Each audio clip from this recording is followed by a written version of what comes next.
Hello दोस्तों। सफलता एक ऐसा स्वाद है जो हर कोई अपने जीवन में चखना चाहता है और सफलता मिलता है लक्ष्य को पाने से। इसलिए हम सभी के जीवन में कोई न कोई लक्ष्य जरूर होना चाहिए, लेकिन अगर हम अपने लक्ष्यों के बारे में सोचें तो हम में से बहुत ही कम ऐसे लोग होंगे जिनको अपने जीवन में लक्ष्य स्पष्ट होगा और वह उस लक्ष्य को पाने में जुट जाते हैं और सफलता प्राप्त करते हैं।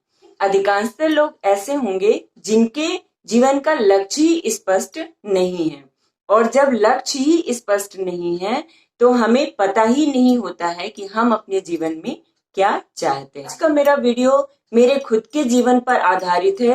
वैसे तो ये मेरा वीडियो सभी के लिए एक सीख दे सकता है, लेकिन मेरा यह वीडियो स्पेशली उन बच्चों के लिए है जो अभी 10 साल से 17 साल के उम्र के बीच में है, क्योंकि अभी उनके पास अगर वो लक्ष्य का निर्धारण करते हैं तो उनके पास अभी विकल्प ज्यादा है, और जैसे जैसे समय बीतता जाता है हमारे पास जो लक्ष्य के निर्धारण का है वह विकल्प कम होते जाते हैं। इसलिए जितना जल्दी हो सके हमें अपने जीवन के लक्ष्य का निर्धारण कर लेना चाहिए। तो चलिए, एक नई सीख के लिए मैं हूं अलका शुक्ला, आप देख रहे हैं सोच थोड़ा हटके। आइए जिंदगी से आज कुछ नया सीखते हैं। मैं आप लोगों से एक सवाल पूछूं कि क्या आपने अपने जीवन में लक्ष्य का निर्धारण कर लिया है? तो आपके दो ही जवाब हो सकते हैं। कुछ लोगों का जवाब होगा हाँ। जिनका जवाब हाँ है वो अपनी जिंदगी में एक ज्यादा बेहतर स्थिति में है, और जिनका जवाब ना है तो वह एक चिंता का विषय हो सकता है। इसलिए जितना जल्दी से जल्दी हो अपने जीवन में लक्ष्य का निर्धारण करना चाहिए। ईश्वर हमें एक सीमित ऊर्जा और सीमित समय के साथ एक जीवन को प्रदान करता है, और अगर हम समय रहते अपने जीवन के लक्ष्य का निर्धारण नहीं करते हैं तो बाद में समय बीतने के बाद हमारे पास सिर्फ पछतावा रह जाता है कि हमने अपने जीवन में कुछ भी हासिल नहीं कर पाए हैं। लक्ष्य का होना कितना जरूरी है और लक्ष्य विहीन जीवन कैसे भटकता है, इसको आप आज के वीडियो से भली भांति समझ सकते हैं। चलिए आज का वीडियो शुरू करते हैं। मेरा नाम अलका है और मैं एक मध्यम वर्गीय परिवार से बिलोंग करती हूँ। पापा जी का जॉब ग्रामीण बैंक में था, इसलिए कभी शहर के पास तो कभी ग्रामीण क्षेत्र में उनका ट्रांसफर होता था, जिससे कि मेरी पढ़ाई भी कभी प्राइवेट स्कूल में और कभी सरकारी स्कूल में हुई। बचपन से ही मैं पढ़ाई में बहुत ही एवरेज स्टूडेंट थी, और 8वीं तक की क्लास में जब कोई हमसे पूछता था कि आगे क्या पढ़ाई करोगी, मेरा जवाब ये रहता था कि 10वीं का रिजल्ट बताएगा कि आगे हम कौन सा विषय लेंगे। मन में कहीं ना कहीं एक ये चीज थी कि मुझे घर पे नहीं बैठना है, मुझे नौकरी जरूर करनी है, लेकिन क्या नौकरी करनी है ये कुछ भी दिमाग में क्लियर नहीं था।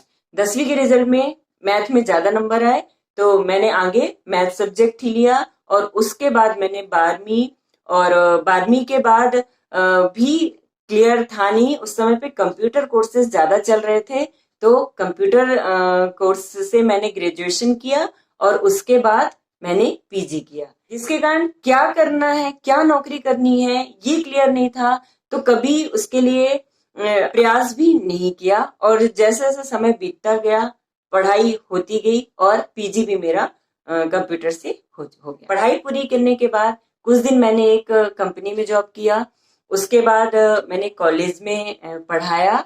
2009 में मेरी शादी हुई और शादी के बाद भी मैंने कॉलेज में ही पढ़ाना कंटिन्यू किया।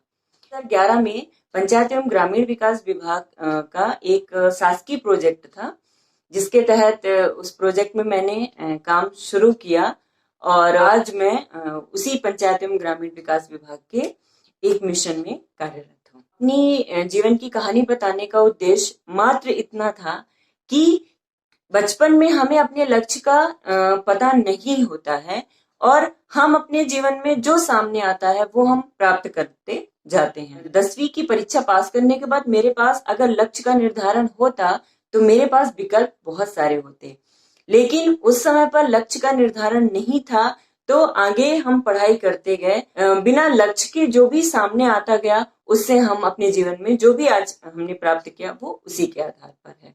अपने जीवन यापन करने के लिए हमें कुछ ना कुछ तो नौकरी या बिजनेस करनी ही पड़ती है। फिर भी हमारे मन में वो एक शांति या एक वो खुशी नहीं होती है, क्योंकि हो सकता है हमारे जीवन का उद्देश्य कुछ दूसरा हो। यही सोच में कि शायद मुझे और जीवन में कुछ करना है और मैं और कुछ करना चाहती हूँ, इसी उधेड़-बुन में मैंने और भी बहुत सारे छोटे छोटे कुछ ना कुछ काम शुरू किए। और उसके बाद फिर कहीं मुझे लगा है कि जैसे आपको एक वित्तीय सलाहकार हमेशा एक सलाह देता है कि अपने जो भी आपका इनकम है उस इनकम का कम से कम 10% तो आपको अपने जीवन में हमेशा बचत करना चाहिए, जो कि आपके बुरे वक्त पे काम आते हैं। कि अगर हम अपने बुरे वक्त के लिए अपने इनकम का 10% सेव कर सकते हैं, तो हम अपने मन की शांति के लिए या भविष्य में कभी ऐसे बुरे समय के लिए हमें कम से कम अपने जीवन में 10% तो लोगों की मदद करनी चाहिए, जो कि बाद में हमें हमारे बुरे समय में वो काम आ सके। सोशल मीडिया के माध्यम से या यूट्यूब के माध्यम से मैं लोगों की अगर मदद कर सकती हूँ, या मेरे अनुभवों से, मेरे गलतियों से या और दूसरों के अनुभवों से अगर लोग सीख कर अपने जीवन को बेहतर बना सकते हैं, तो उसमें गलत बात क्या है। इसलिए मैंने अपना यूट्यूब चैनल शुरू किया। कभी कभी ऐसे मन में आ जाता था कि क्या यही चीज है जो मैं अपने जीवन में पाना चाहती हूँ। उसके बाद एक ऐसी घटना हुई जिससे मुझे ऐसा विश्वास हो गया कि हाँ, यही मेरे जीवन का उद्देश्य है, क्योंकि अभी मेरे पास बहुत ही कम विकल्प हैं जिससे मैं अपने जीवन के उद्देश्य को पूरा कर सकती हूँ। जिस घटना की बात मैं कर रही हूँ, अभी कुछ दिनों पहले ही मैंने पहले एक वीडियो बनाया था कि स्वार्थी होना एक अच्छा या बुरा। वो उसका लिंक भी मैं डिस्क्रिप्शन बॉक्स में दे दूंगी। अगर आपने वीडियो नहीं देखा है तो आप उसको वहां से देख सकते हैं। उस वीडियो में मैंने स्वार्थ के एक दूसरे पहलू के बारे में बताया कि कैसे महिलाएं जो होती हैं वो अपने परिवार के बारे में, अपने बच्चों के बारे में, सभी के उधेड़-बुन में ऐसी व्यस्त रहती हैं कि वो अपने जीवन के बारे में सोचती ही नहीं है। इसलिए थोड़ा सा स्वार्थी बनकर अपने जीवन के बारे में भी सोचना चाहिए। मेरी एक फ्रेंड है और उसने मुझे कुछ ही दिन अभी पहले उसने मुझे फोन किया कि, और उसने मुझे बोला थैंक यू अलका। तो मैंने सोचा ऐसा क्या हो गया कि ये मुझे थैंक यू बोल रही है। तो मैंने उससे पूछा कि क्यों, ऐसा क्या हो गया। तो उसने बोला कि मैंने तुम्हारा वीडियो देखा कि स्वार्थी होना अच्छा है या बुरा। वैसे ये उसके शब्द हैं कि वैसे तो हम सभी कहीं ना कहीं पेपर के माध्यम से या सोशल मीडिया के माध्यम से या और भी माध्यमों से हम सुनते रहते हैं कि हमें अपने जीवन को भी समय देना चाहिए, अपने को भी वक्त देना चाहिए, लेकिन हम वो काम कर नहीं पाते हैं। और जब मैंने वो तुम्हारा वीडियो देखा तो मुझे उसके जिस स्वार्थ को मैं एक गलत ढंग से ले रही थी, उसको उसने मेरी सोच को बदल दिया। और मुझे लगा कि मुझे भी इस चीज को एक सही ढंग से लेकर और उस 24 घंटे में से कुछ समय तो मुझे अपने लिए भी निकालना चाहिए। और उसने अपने लिए भी वक्त निकालना शुरू कर दिया। उनका पैशन था, वो उस खाली समय पे या अपने समय पे उन्होंने उस काम को करना शुरू कर दिया। और उनका अब ये कहना है कि मैं पहले डिप्रेशन में रहती थी, मुझे लगता था कि मैंने इतनी पढ़ाई कर ली और लेकिन अपने जीवन में मैं कुछ कर नहीं पाई, लेकिन अभी मुझे ऐसा लगता है कि हाँ, मैं भी अपने जीवन में कुछ कर सकती हूँ और आगे बढ़ सकती हूँ। वो हो सकता है एक बहुत छोटी सी बात हो, लेकिन वो मैसेज या उनका वो जो उन्होंने मुझे थैंक यू बोला, वो मेरे अंदर एक इतनी खुशी ला दी कि मेरे एक वीडियो से अगर एक व्यक्ति के जीवन में भी बदलाव आ सकता है तो ये बहुत ही अच्छी बात है। मैंने एक मुहिम स्टार्ट की है। अगर आपने उस वीडियो को नहीं देखा है तो उसका लिंक भी मैं डिस्क्रिप्शन बॉक्स में दे दूंगी, आप वहां से चेक कर सकते हैं। अपने जीवन के अनुभवों को साझा करें, जिससे आपके जीवन से सीख लेकर कोई दूसरा व्यक्ति अपने जीवन को बदल सके।